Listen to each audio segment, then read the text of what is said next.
Perfeito. Como já foi dito, a doutrina dos espíritos prega a reencarnação como um dos seus alicerces, né?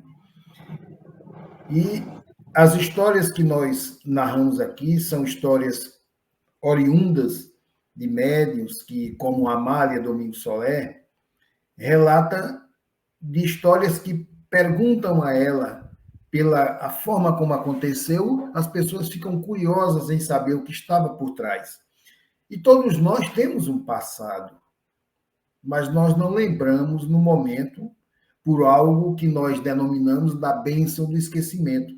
Eu não conseguiria conviver com algo ruim que eu tivesse feito em outro momento, não é verdade? Isso ficaria me atormentando. Então, quando nós reencarnamos, Deus, na sua infinita misericórdia, nos põe sem contato com essas lembranças de outra existência.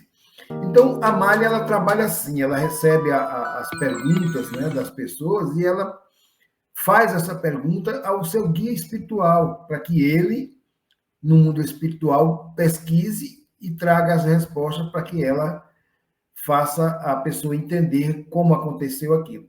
Essa história de hoje tem o título Espantosa Vingança.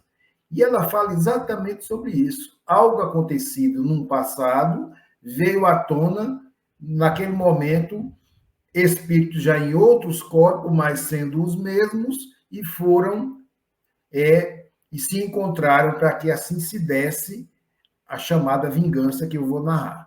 Ela começa dizendo assim: continuamente recebo cartas pedindo-me que pergunte aos espíritos o porquê de tantos acontecimentos verdadeiramente interessantes e muitos terríveis. Nem sempre posso atender aos amigos e irmãos. Umas vezes é porque não quero abusar das comunicações para conservar as que necessito, que são justamente as que interessam aos meus trabalhos literários. Quero que os espíritos não vejam em mim, alguém que os incomode com perguntas impertinentes para satisfazer a curiosidade da ignorância. Não. Quando interrogo os espíritos, é para aproveitar suas narrações, passando-as para o papel, para publicá-las em jornais espíritas. Assim, meu trabalho é verdadeiramente produtivo, porque são muitos os que leem meus escritos e aprendem com eles a saber sofrer e saber esperar. Outras vezes tenho que dar o silêncio por resposta, porque o guia dos meus trabalhos literários me diz simplesmente que nem sempre qualquer um pode acercar-se do fogo, falando por metáforas, e que há espírito cujas histórias são tão terríveis e tanta é a sua inferioridade e degradação que estão envoltos em espessas brumas. Seus fluidos não diremos que causem a morte, mas produzem um mal-estar indefinível, uma angústia sem nome, e na realidade tem que ser assim, porque na Terra já experimentei sensações dolorosíssimas, quando, por circunstâncias fortuitas, tive que ir a certos lugares onde se reuniam seres infelizes. Eu atravessei ruas habitadas por irmãos sofredores e homens menos responsáveis. Pois a mesma coisa que se passa com os criminosos da terra, passará com os criminosos do espaço. O que sei é que me fazem perguntas às quais não posso responder, porque meu guia me diz: sofrerias demasiado, deixa que os mortos enterrem seus mortos. Mas ultimamente escreveu-me do México um espírita muito interessado em saber o princípio de uma tragédia ocorrida no manicômio de São Hipólito, no México. Lembrar que ela narra fatos do século XIX, 1890 em diante. Nesta casa de tratamento entrou em setembro de 1894 um enfermo chamado Ambrósio Sâmano. Os médicos disseram que ele estava intoxicado por Maria Joana, maconha, e tinha mania impulsiva e homicida. De forte constituição, boa musculatura, tinha força hercúlea e dominava, sem exagero algum, a 3 homens. Pertence a uma família de neuropatas. Sua mãe é histérica, o pai neurastênico e o filho mais velho desse casal é também um doente. Ambrósio chamava a si mesmo de o Deus da Terra. No hospital ficou célebre pela sua ferocidade. Golpeava-se brutalmente, tirava a roupa e gritava: "Ninguém como eu!" Faz pouco tempo entrou no hospital o senhor Antônio Marrom, jovem enfermo, mas não de loucura. Por um descuido que não se pode explicar, entrou Marrom num pátio onde Ambrósio passeava, tendo posta a camisa de força. Estava acompanhado por 2 guardas, mas estes foram chamados por alguém e o louco ficou sozinho com Marrom. E este disse: "Dê-me a liberdade", e Marrom desamarrou os laços que sujeitavam a camisa de força e o louco ficou livre. Dono do campo e sem perder tempo, pôs a camisa em Marrom, levantou e levou à sua cela, onde fechou a porta e ficou sozinho com sua vítima.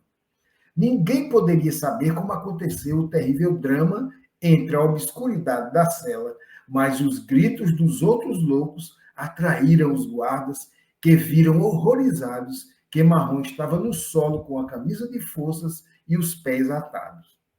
O louco, de joelhos diante do cadáver, forçava para extrair um prego em forma de anzol enorme que ele mesmo havia incrustado pela 4ª vez no crânio de Marrom. E tal força devia tê-lo cravado o louco, que perfurou o crânio do infeliz Marrom e o penetrou no assoalho. Submeteram o louco ao interrogatório, dizendo-lhe: "Mataste um homem?" "Sim, senhor." "Por quê?" "Porque eu estou amarrado e me canso desta vida. Quero que me mandem a Belém." "Mas aqui estás por encontrar-te enfermo." "Não estou enfermo." "Sim, estás louco." "Não, senhor, não, senhor." "E por que és tu tão mau?" "Porque estou amarrado." "Se te soltasse, serias bom?" "Sim, senhor, sim, senhor." Muito mais longo e detalhado é o relato do Imparcial, um jornal lá do México, do dia 8 de junho último, 1894. Mas, com esse resumo, é suficiente para ter-se ideia do terrível acontecimento no manicômio de São Hipólito. O epílogo de uma história de crimes tem que ser a morte do infeliz Marrom, que, por uma série de circunstâncias inexplicáveis, teve que estar à mercê de um louco terrível que nunca andava só, sempre acompanhado por 2 guardas, mas foi aquele pátio destinado exclusivamente ao isolamento dos loucos, um jovem que estava muito bem recomendado por seu irmão ao diretor do hospital e que pagava muito bem sua pensão. Era muito rico e os 2 irmãos haviam herdado ultimamente 500.000 pesetas. Entrou precisamente no pátio no momento em que os 2 guardas deixaram o louco sozinho, confiando em que não poderia usar os braços, e o louco manda, o outro obedece. E com extraordinária rapidez desenrolou-se a tragédia. Isto não é produto da casualidade, mas seria um espantoso caso, pois se não morresse tão cruelmente atormentado, sem antes haver cometido um delito semelhante. Mas quando o cometeu Marrom? E em que época? A sombra dos séculos apagaram as páginas escritas em um livro cujas folhas já não existem? Vã pergunta. Os feitos dos homens não se apagam jamais. Na grande lousa do infinito estão escritos todos os nossos vícios, nossas imprudências, nossos crimes. Aquelas cifras imborráveis estão esperando que Deus faça a soma de todas elas, mas ele jamais as somará, porque nunca uma só soma significará a perfeição absoluta do Espírito, e a perfeição somente pertence a Deus. Dizes bem, me diz o Espírito. Sempre terão os homens nos mundos e as almas nos espaços um céu a mais para ascender e um abismo a mais onde cair. O progresso não tem limites, o tempo não tem fim. Os espíritos são os eternos exploradores, os trabalhadores incansáveis, os mineiros do universo, os aeronautas da criação. O dia da vida universal não tem ocaso, e a noite do repouso não existe.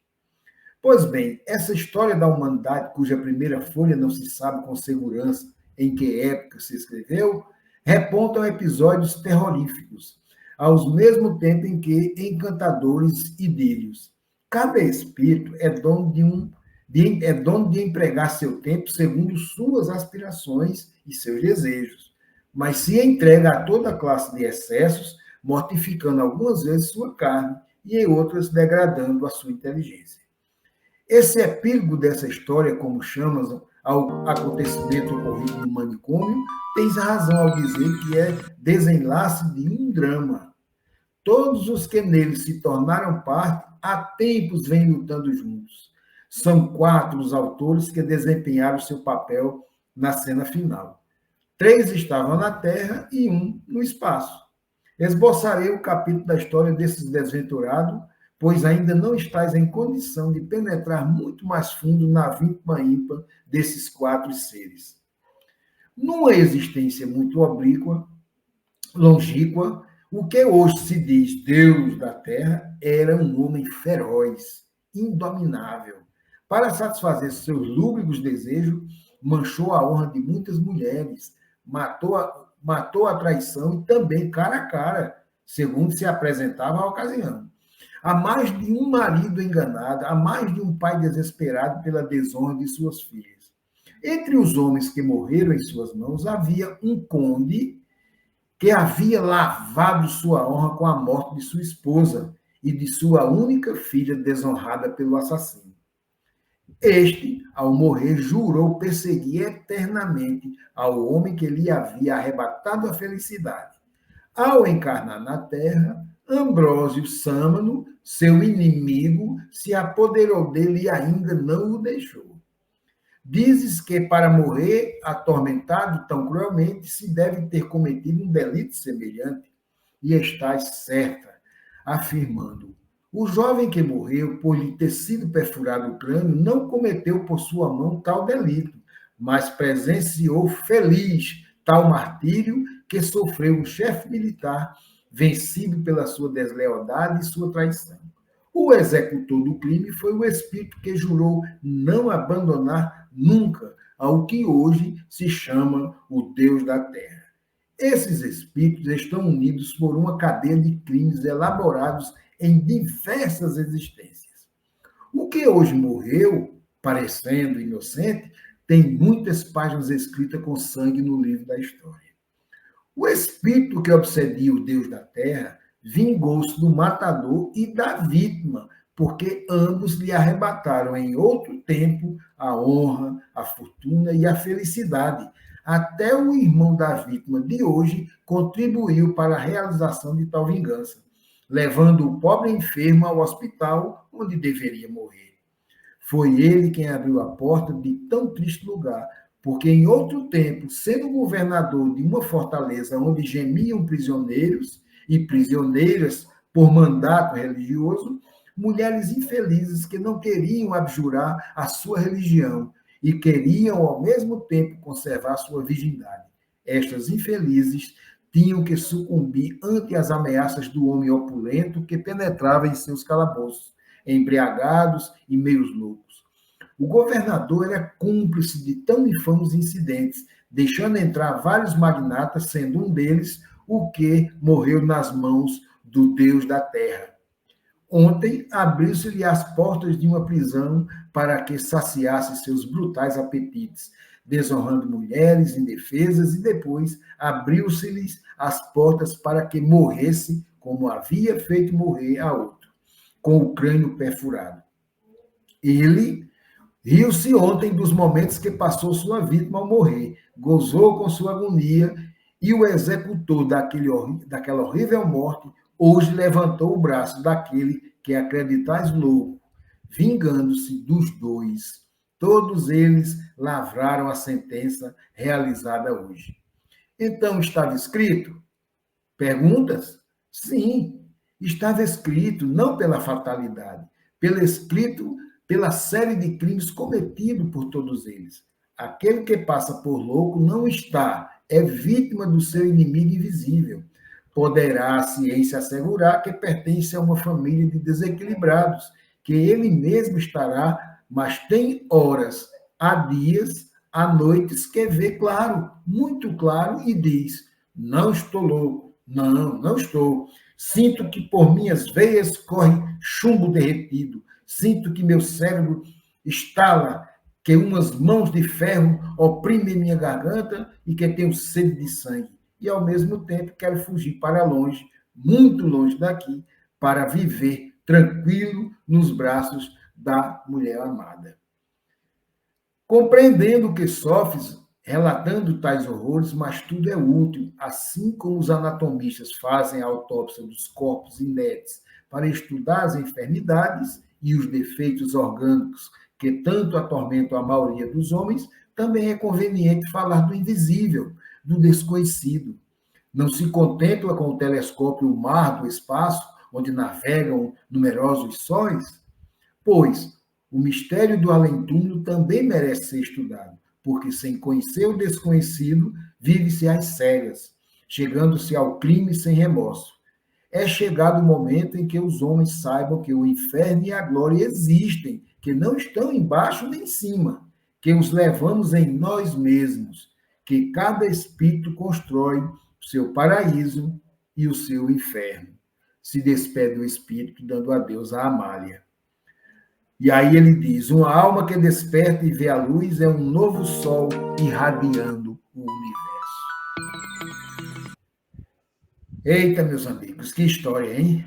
Quer dizer que o pobre inocente que foi morto pelo louco, nem era louco, nenhum nem outro. Era uma vingança que aquele tido como louco estava fazendo por, como a história conta, coisas do passado. Então, muitas coisas são assim, acontecem, infelizmente, e ainda assim, porque essas contas ficam, né? A sede de vingança, o espírito alimenta, não é?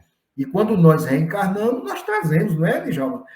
Isso não impede que eu saia daqui com raiva de alguém e, ao renascer em outro momento, eu encontro aquela pessoa, porque os espíritos são os mesmos, só em corpos diferentes, mas eu, como estou na minha consciência, na mente espiritual, com a sede de vingança, vou perpetrar a vingança sem importar a quem eu estou fazendo, mas sim satisfazendo a mim. É essa história que eu trouxe, e a Amália, como sempre, ela relata fatos interessantes. Muito bem.